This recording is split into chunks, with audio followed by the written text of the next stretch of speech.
السؤال الأخير نختم به، يقول: الذين يطوفون بالقبور أو يقعون في بعض الشركيات، هل نعاملهم معاملة الكفار أم يعذرون بالجهل؟ هذا هو الأصل.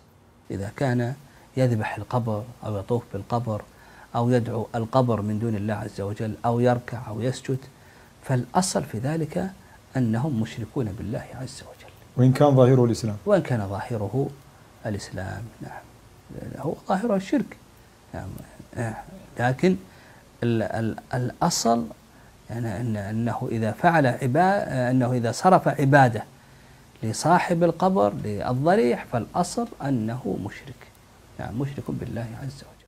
بله، یکی از مشایخ بزرگ اهل سنت و جماعت هستند. حتی در دانشگاه مدینه منوره به طلاب همه اون دانشگاه محاضره ها میگذارند، معروف هستند در علمای سعودی. شیخ ابو الحسین الانصاری، ابو الحسین الانصاری حفظه الله میگن که سوال میشود که کسی که دعوای مسلمانی بکنه، کسی بگوید که من مسلمان هستم و بعد از این یعنی نماز میخواند، زکات میدهد، حج میرود و غیره، دعوای مسلمانی دارد اما طواف به قبر میکند و نماز به قبر میخواند، آیا ما این را میتوانیم مشرک بگوییم، کافر و مشرک بگوییم؟ سوال به شیخ است. شیخ میگوید که بله، میگه اصل در عقیده ما همین است، یعنی اصل همین است که کسی که شرک اکبر را انجام داد این مشرک است، این کافر است. اصل همین است.